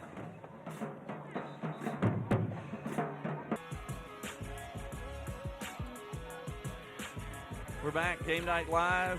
The WJBF crew doing such a good job as always, bringing you the sights and sounds of high school football each Friday night, making our job very easy, calling the action. Good look there as the ball is near midfield, just inside the Jefferson County side of the field at 49. Here's Brian Green, hands off to Zay Green. Zay Green with a hasty, oh, and a big hit. 2 of the top players in the game going head-to-head. Nick Jordan leveling Zay Green there. Nick Jordan already committed to Florida International. And he did it. It looked like Zay Green had a head of steam for some big yardage. And instead, Nick Jordan knocked him back. He does pick up about 3. 2nd and 7, Patriots. Brian Green rolls out, looking to throw, throws, and he's short, but Caleb Hutchinson with an incredible catch. Sliding on his back, he makes the catch. And again, he's caught a couple of them, and whether it was how the pass was thrown or how it just landed, falling down, he's a really good athlete, able to, that hand-eye coordination really showing up, able to hang on to the football. 4 catches for 58 yards for Hutchinson. And you know, I know he's being recruited for defense, and he's so good over there. He'd be a heck of a slot receiver for somebody, too. Yeah. Brian Green, not able to put a lot of mustard on that. He was rolling out, and he was being pressured, but he does get the completion.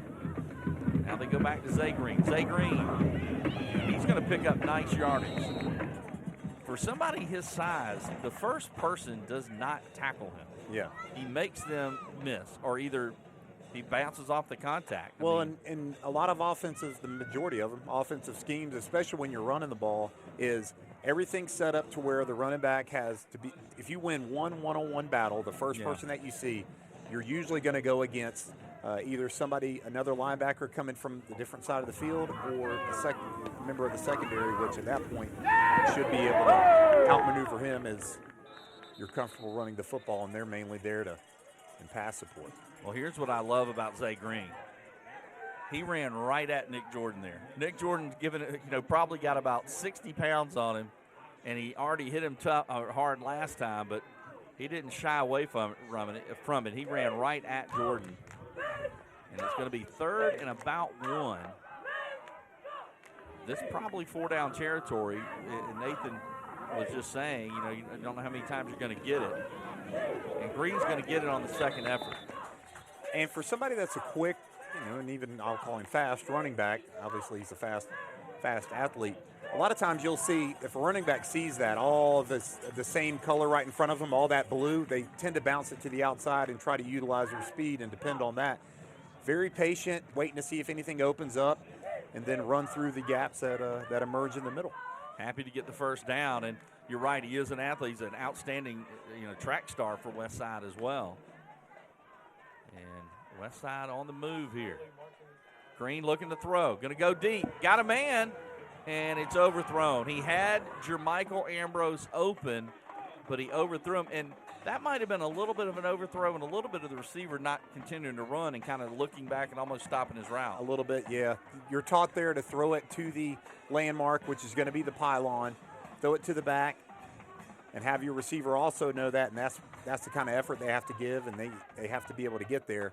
But that one just not linking up for them. Yeah, Westside took their shot, but now that puts them in a 2nd and 10. 5:33 to go. Clock stopped on the incompletion. Ambrose come up to the line.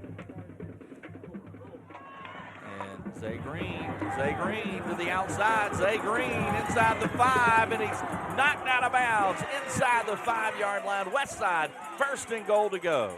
And we went picture-in-picture there to show the kicker warming up. Maybe they knew something that we didn't. Knew that run was going to happen as they get right there in that red zone. So Westside with the ball inside the 5. There you see it. Matter of fact, inside the 4, close to the 3-yard line. It is 1st and goal to go at the 3. The Patriots trying to take the lead back. Zay Green, touchdown, Westside. On senior night here for the Patriots, they have taken the lead 13-12. And now you would assume they go for 2, but it looks like they brought the kicker on. I guess they're not worried about Jefferson County kicking a field goal, so they are going to go for the extra point here with their solid kicker, Metcalf. This kick is up and it's good. So Westside takes the lead 14-12 on the 2nd touchdown of the night and 17th of the season from Zay Green. Yeah, just again, the entirety of the game it can feel like nothing's really going your way. You're not able to break a big run. You get a big pass play early. It doesn't end up really, it ends up going for a touchdown. Then it looks like you're kind of stymied again on running the football, and then you have one that opens up on the left-hand side. You're able to get near the red zone and then punch it in and take back the lead. Big answer for the Patriots, though, is they benefited from a poor punt, and they're able to march down the field and score. And I got to tell you, Brian Green, the backup quarterback, he gave them a spark being able to throw the football a little bit, and that changed things. That pass play to Hutchinson changed the ball game. And tonight, for Zay Green now, he's over 100 yards. That's hard I would have never guessed that. 23 carries, 104 yards, and 2 touchdowns now for Zay Green. And Metcalf is going to boom it, and man, he crushes this one. It is going to go almost through the end zone. I mean, he absolutely hammered that kickoff. Well, he hammered the extra point. I mean, it was. Yeah. I couldn't really tell if it was good or not because it went by so fast. He kicked that. That literally hit 8 yards deep in the end zone. So big kick there by Metcalf. And Westside, back years ago, had a kicker by the name of Obi Egekeze that might have been the best kicker that's ever kicked here. Yeah. He's up there. And he had a 57-yard field goal one time when I was broadcasting the game. He went on to kick at Maryland. He now does kicking camps and things like that around the country. And Obi Egekeze was a great one here in Westside history. His brother, Indu, was a 6'8" forward on the basketball team that played at Penn State, and his other brother played college soccer. And they were all great students here at Westside, too. Well, and imagine, because that was actually during the time that I was playing, imagine how I felt as I was the backup kicker at Augusta Christian. When I finally get a shot, I actually got to kick a couple of games, and I've got to wake up, and this is when people used to read newspapers, but get up, and he was basically on the front page every time for booming just a ridiculous kick. Yeah. He kicked I don't know that I saw him. It was every kickoff was through the end zone. I remember football Friday night then. Yeah. Every single time they played, it was like there's some offensive highlights, some defensive highlights. Yeah. But you're going to watch this kick. He did. Every kickoff was so went good. At least into the end zone and some through the end zone. And Nick Jordan hobbling off the field, that's not a good sign. He's one of their trio of backs. Yeah, and Nathan's bringing up another great one, Andy Cardigan, who was a great kicker at Lakeside that signed at Georgia. You also had Eric Osteen at Richmond, who kicked a 57-yarder. I mean, there have been a bunch of good kickers in the area, and you throw in punting and go back to the great Ray Guy, of course, but I don't know if there's been a better kicker than Egekeze. He was solid.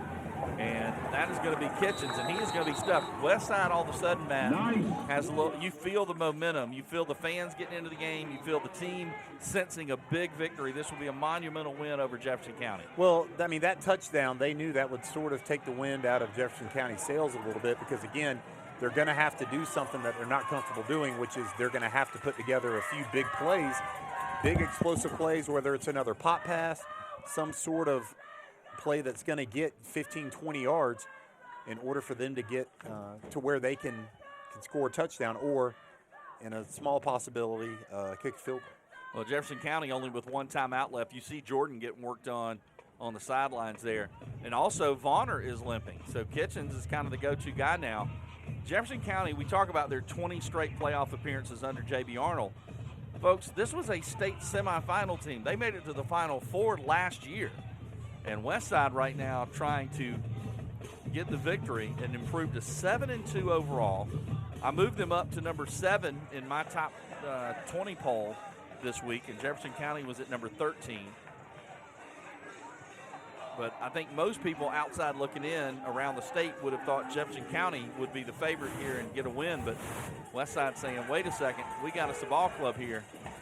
And they're going to misdirection run that one a little. It's going nowhere. They tried to give it back to Lane. And Westside was ready for that. And we've got a player down. That might be Vonner. He was limping on the sidelines before the play. And now he's really hobbling.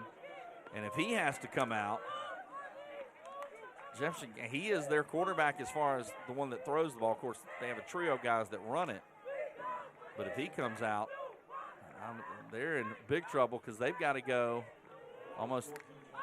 they got to go a long way in only 3.5 minutes or so, a little over 3.5 minutes to do it.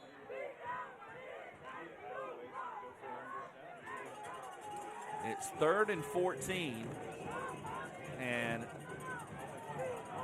Kitchens is in the backfield along with Jordan. 3rd and 14. They fake the misdirection. Kitchens keeps it. Looked like he wanted to throw, but he's going nowhere. And just a tough time to not have a true quarterback true starter, in there. Yeah, your true starter in there. Having to run a little misdirection just puts you in such a disadvantaged spot when you're not able to run your normal play. Sean Taylor and number 8, Marcel Wood. There's Wood who made the tackle along with Taylor. It's 4th down and 15. And it looks like they are going to go for it. Their last punt was only 10 yards, and there's only under 3 minutes to go. So the one call that's all from Ken Nugent. They're going for it. You assume they're going to throw. And Westside taking a timeout here. Yeah, smart to do that. They had 2. So they take one here to make sure they have their defense set up, because it does look like Jefferson County is going to go for it from their own 28 on 4th and 15. So not going to take a chance and punt it and give it to Westside. Well, and right there, if you know, obviously they were trying to run a play to get some yardage, but not able to eat up any extra yardage to where this could be an easier first down to get for them, because this is a lot of yards to be able to get it for Jefferson County. By the way, tonight we've checked in a few times with our friend Chad Cook down on the field. Just want to recommend, if you're not following his coverage, basketball and football on the high school level, you should. AUGB Ball. You can follow him on Facebook, Instagram, Twitter.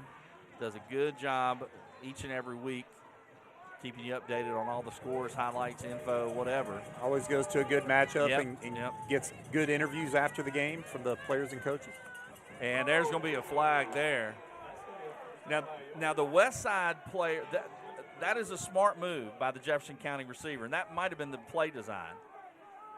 As Wiggum, the player, initiates the contact, and it's one of those plays like in basketball where you pull the guy on top of you to get the foul. That was your move. That was my move. But let's see. Kitchen throws it, and let's see if we can see the contact. He really ran over the defensive back, but they're going to get the call there. It's a first down. It's Pass Sadiq interference Pasha. On the defense, 15-yard penalty from the previous spot. It results in a first down. Very close if it's a first down, and it is a first down. What a big play in this game. 4th and 15 from their own 28, and the drive is kept alive thanks to a pass interference on Pasha. And again, that would look like he got a bad call. There was contact, but it looked like the receiver ran over him. And the quarterback keeper there by Kitchens, and he'll be up to the 47. Clock is running, and keep in mind, Jefferson County has no timeouts. They can't stop it. And they've got to go with no timeouts, and this type offense going to half the field is tough. Here's Jordan. And Jordan's going to, it looked like he was going to get to the outside. And I think that one's going to come back. The flag is down, and it looks like holding. See, the bad thing for Jefferson County, Matt, on that, not only does the play come back, but also you lose the time on the clock. You do. And they're not really a team at this point that even benefits if they ran a pass play that they did it to ground and stopped the clock. Yeah. Again, it doesn't really benefit them all that much, where they could probably just get a running play off anyways. Yeah, that is a huge penalty. You've got Vonner, their starting quarterback, out. You've got Jordan. You see him, top left of your screen. He's got cramps. So Kitchens is in. And you're backed up now because of the penalty, and you lost about 30 seconds on that play. So bad penalty at the wrong time. And Kitchens is going to throw it. He throws it up. And it's intercepted. It's picked off by who else? Caleb Hutchinson. Big players make big plays in big spots, and that is what number 5 just did. Caleb Hutchinson with the pick. And that'll give Westside the ball. Jefferson County has no timeouts. The ball slightly underthrown, and yet Nathan's pointing out, I saw it earlier with the shirt he's got on, Hutchinson's family is sitting right in front of us, and they are very happy about that play by the senior, headed to Coastal Carolina next year.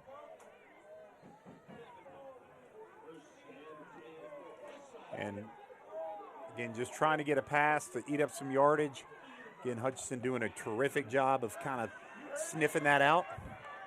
So Westside just going to hand it off to Green, who is going to get close to the line of scrimmage. Flag down, though. Laney leads in the fourth quarter over Oglethorpe. If Laney holds on and Westside looks like they should be able to hold on, Westside will have a home playoff spot. We got a false start on Westside. The big thing, though, is Zay Green was down on the field. He's limping his way up. That is not good news because you definitely need him for the playoffs.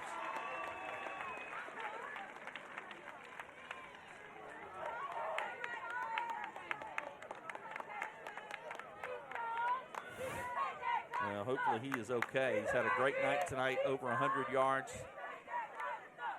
25 carries, 2 touchdowns. And, you know, it's one of those never give up, because just because you might feel like the game's not really going your way, you're not controlling it, you're not getting those big plays.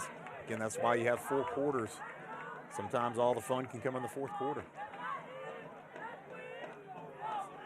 Well, they're letting the clock run. Yeah, they're very close to just being able to ice this thing because of no time on the clock. So on second down, they run it, and they're just going to let the clock run. Wait, they called timeout? I thought they were out of timeouts.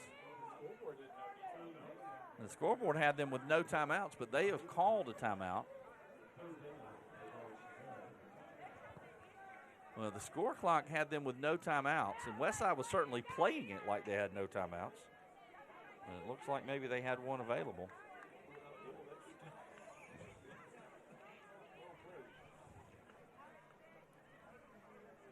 While they're in a break, let's go down on the field for an Augusta Auto Auction sideline report with Chad Cook.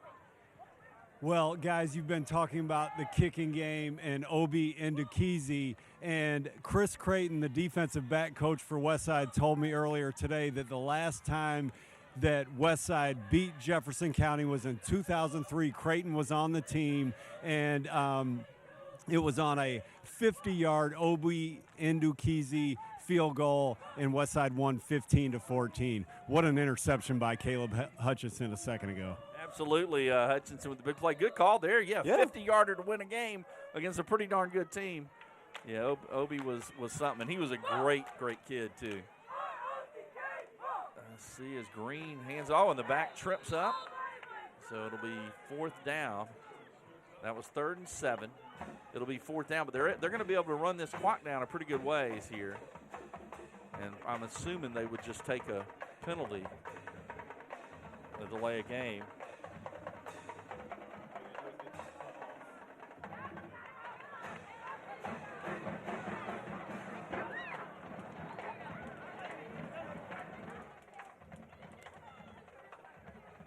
We'll see if that's what they elect to do.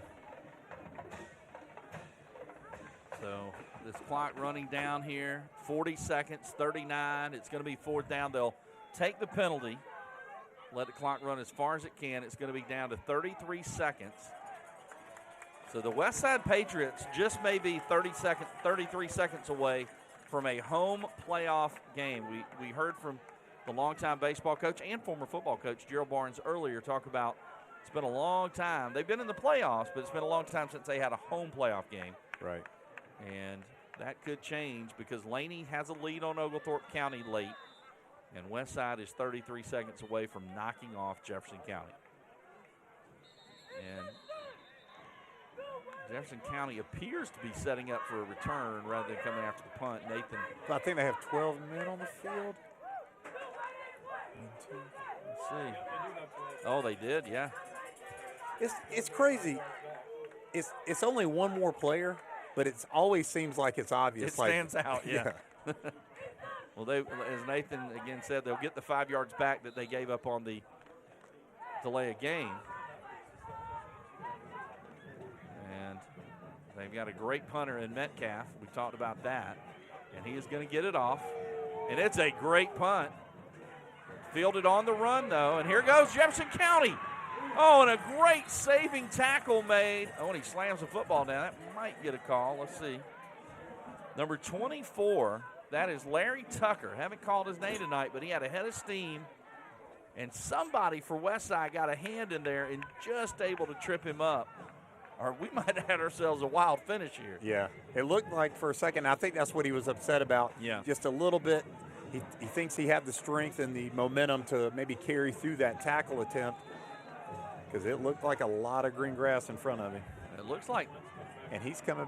Vonner is coming back in the game, and it looks like he's hobbling almost on one leg. But he is coming back in the game, and they're going to let him throw it. He slings it, and it is complete. That's Wiggum. And he gets up. Hey, they got a chance to maybe sling it down in the end zone now. He is just shy of the 40-yard line. That was Marquise Wiggum. And if they can get, who knows, a field goal try. Their place kicker is number 87. And earlier he missed the extra point. But trying to get my roster here. It is number 87, Ethan Rabin. They're going to throw it. Looking downfield, and it's picked off again. Second pick. This time it's Ambrose, I believe, who got it. It is Jermichael Ambrose. Westside has tried to throw it to him all night and couldn't complete it, so Jefferson County completes one to him. Just a terrific play. Make sure he held on to the football. Excellent interception. Jermichael Ambrose is going to save it with the interception. Second straight possession, Westside gets a pick, and this time they will be able to be in victory formation and take a knee. 3 seconds left, and Westside will get a hard-earned victory over a solid Jefferson County squad to improve to 7-2 overall and 6-1 in region play. Huge, huge win for the Patriots. Brian Green calming everybody down. He's going to take a knee here. And the Westside Patriots will get the victory. Outstanding performances by Zay Green. Brian Green with some big pass plays when needed, and Caleb Hutchinson was outstanding on defense, and that defensive front so good tonight. Hill, Blunt, Dawson, they were outstanding for the Patriots. Also in there as well, number 78, Phillips. And what a game. Matt, Patriots looked at, they made the plays when they needed to tonight. They did, and they were exciting plays. And again, it seemed like they just didn't maybe not have it. Maybe the chilly air just really stymied their running game to begin the contest, and then they weren't really trying to throw it until they sort of had to, and they made it happen. They got the big plays, they got the big catches, just a tremendous job of receiving the ball on offense from Hutchinson, and then also on defense from him as well, and just also from the rest of the defense of securing the ball and making the plays when they had to. Yeah, and Westside, they're playing We Are the Champions. Well, this is a big moment again. This is a really good football team this year, and they will get to play at home. And for Caleb Hutchinson, a senior, what a special night. He had an outstanding game. Zay Green's being carried by two of his teammates over to shake hands with some of the coaches from Jefferson County. A lot of respect, mutual respect from these two. And you've got guys limited. You got Zay Green being carried. You got Vonner. You see him hobbling number 1 in white there. This was a tough, hard-fought game. Let's go down on the field with, I'm sure, a very happy Lee Hutto with Chad Cook. Coach, tell me about the swinging momentum in the second half, the inspired second half that your team played to earn what we think is a home playoff game for the Patriots. Well, we just needed to make a couple of adjustments at halftime, and we did up front defensively. We kind of changed our alignment a little bit. We weren't gap sound like we needed to be in the first half, so we actually started playing with an extra defensive lineman to give us an extra gap to be taken care of, and we kind of settled down and took away their inside game. We gave them a couple balls over the top that really wasn't very good, and our offense came out. We knew we had to throw the football a little bit in the second half, kind of loosen them up, and our quarterback did a great job of completing some passes, moving the chains, and we were able to get the momentum and win the game. You talk about adjustments. That one long pass in the second half from Jefferson County was really the only thing that hurt you, and you move Caleb Hutchinson back there, and he comes up with a big interception. Yeah, that was one of the adjustments we made. We had been playing him in the box all night because they're just such a run-heavy team, and he's a physical tackler. So we decided, hey, we get him in a passing situation, we're going to put him back there and just let him be a ball hawk and go get the football. Before you go, Keyshawn Vonner for the other teams limping around on the field. You've got your star running back, Xavier Green, being carried through the handshake line. This is a playoff atmosphere, isn't it? Oh, yeah, it was a great football game. This is what high school football is all about. This is what Friday Night Lights is about. Great fans, great football game, exciting end. What more could you ask for? Congratulations, Coach. Thank you. Back to you, Ashley and Matt. All right, thanks, Chad. And Lee Hutto, that sounds like a football coach. I mean, right there. Yeah. It was a great matchup tonight by two really solid teams, and in the end, the Westside Patriots were able to make enough plays and get those two big picks late to seal the victory. Westside a winner tonight, 14-12. We're going to take a quick break, I believe, and when we come back, we will have our McDonald's offensive and defensive players of the game. So stick around. We'll wrap things up when we return.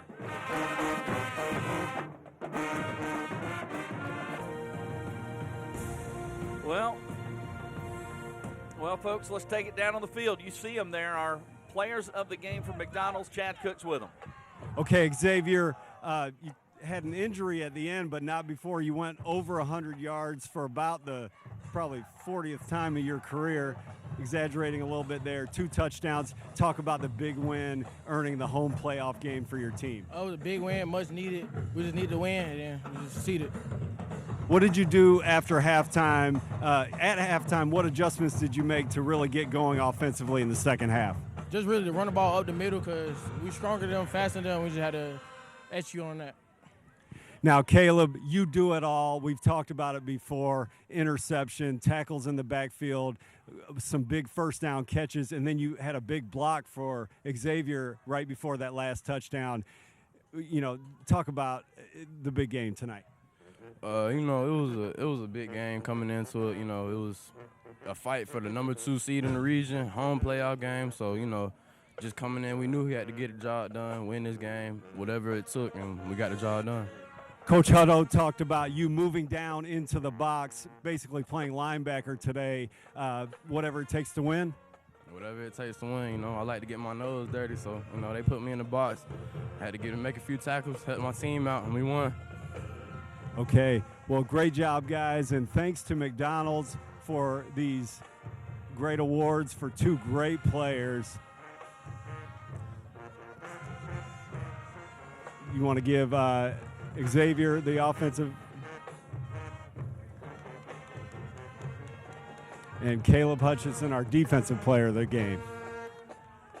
Chad, our offensive and defensive player of the game, Zay Green, did get over 100 yards, 104 on 25 carries and 2 touchdowns. And, of course, Caleb Hutchinson, he had the 4 catches on offense. He had the pick and a bunch of tackles on defense. Outstanding performance by the Coastal Carolina commit. All right, let's get our QBs by the quarter, brought to you by Culpeper Ace Hardware and Lumber Company in Evans. For Jefferson County, Keyshawn Vonner, he ran for 65 yards, but it took him 26 carries. He finished with a touchdown on running. He was 3 of 6 passing for 83 yards. He did have the interception as well. And then for Brian Green, really solid. Only 4 completions, 4 of 8, but they were huge. And the 58 yards all going to Caleb Hutchinson. Running the football, not a whole lot for Green, but those big completions were a real key. And Matt, just I guess, as we get we've got some other awards we got to hand out, our hit of the game and our play of the game and all that, but just a solid performance by those two players for sure, Zay Green and Caleb Hudson. Yeah, I mean, they're the most consistent really on the team just by what they bring to the table each and every week. We talked about it coming in, over 200 yards, averaging a game. Didn't look like he was going to come anywhere near that, but made the plays to make the game what it was, which is in the fourth quarter when it really mattered, when Jefferson County did get another score, they put up those points. They got down the field, they had the explosive plays, and they got it done. Well, the latest we heard was that Laney was leading 22-14. If that holds up, Westside would be at home for the first round of the playoffs. Of course, next week's the final regular season game, and then the following week would be the playoffs. Well, let's get to some other top plays in tonight's action. I guess we'll start things off. Do we have our hit of the game? That's right, our East Central Health District hit of the game. I feel like I know which one this is. And there were some good ones, but we'll see what it is. And I noticed right when they were checking and changing the play. Yeah. Little did they know they were changing it. Brian Hill knew what they were changing it to. Number 54 for Westside stepping in. Tim Hill. I said Brian Hill. Tim Hill stepping in. So congrats to Tim Hill with our East Central Health District hit of the game. And let's see what our Powerade play of the game ended up being, because we had a few to choose from with the big pass plays, the interceptions, the touchdowns. Let's see what it was. Powerade play of the game is going to be, I believe, the go-ahead touchdown. There's a little bobbled snap of Zay Green. Actually, it wasn't the touchdown. It was the play that set it up. The long run down the sidelines, and he's knocked out at the 2 or 3, and that set up Westside's go-ahead score. Yeah, he actually ducked in, snuck in the end zone right after that on the next play. Outstanding. Well, tonight has been a fun one. Westside getting the win. There's Michael Ambrose, or Jermichael Ambrose. He had one of the key picks late in the game, and just a great atmosphere too here tonight at Westside. Good to see that back. Coach Lee Hutto in his first season taking this team into the playoffs and likely to be right back here in a couple of weeks for a home playoff game. Well, we got a lot of folks to thank. Of course, our entire crew tonight. We've got our director, Kyle Thomas, Mike Ludwikowski on replay, graphics, Josh Recor, Jeff Singleton on audio, the camera crew, Darius Davis, Zarabian Riley, Rajanel Mackey, also Reggie Mackey, also Antonio McFarland, Hannah Darko, Zach King, our field mic, sideline reporter Brendan Riccardi, or sidelines Brendan Riccardi, our sideline reporter, of course, Chad Cook, the red cap Kevin Chang, and our master control, as always, Levi Crawford, always doing a phenomenal job for us, and we so appreciate it. Of course, we couldn't do this without a great group of sponsors. Headed up by McDonald's powering the games, but we've got a great group of sponsors up and down. There they are, and if you get a chance, make sure you thank, if you know any of them or you frequent their businesses, make sure you thank them for their support of high school football. Well, for our spotter and statistician, Nathan Edwards, our sideline reporter tonight, Chad Cook, and in the booth with me, Matt Lane, I'm Ashley Brown saying so long. Westside with a win tonight, 14-12 over Jefferson County to improve to 7-2.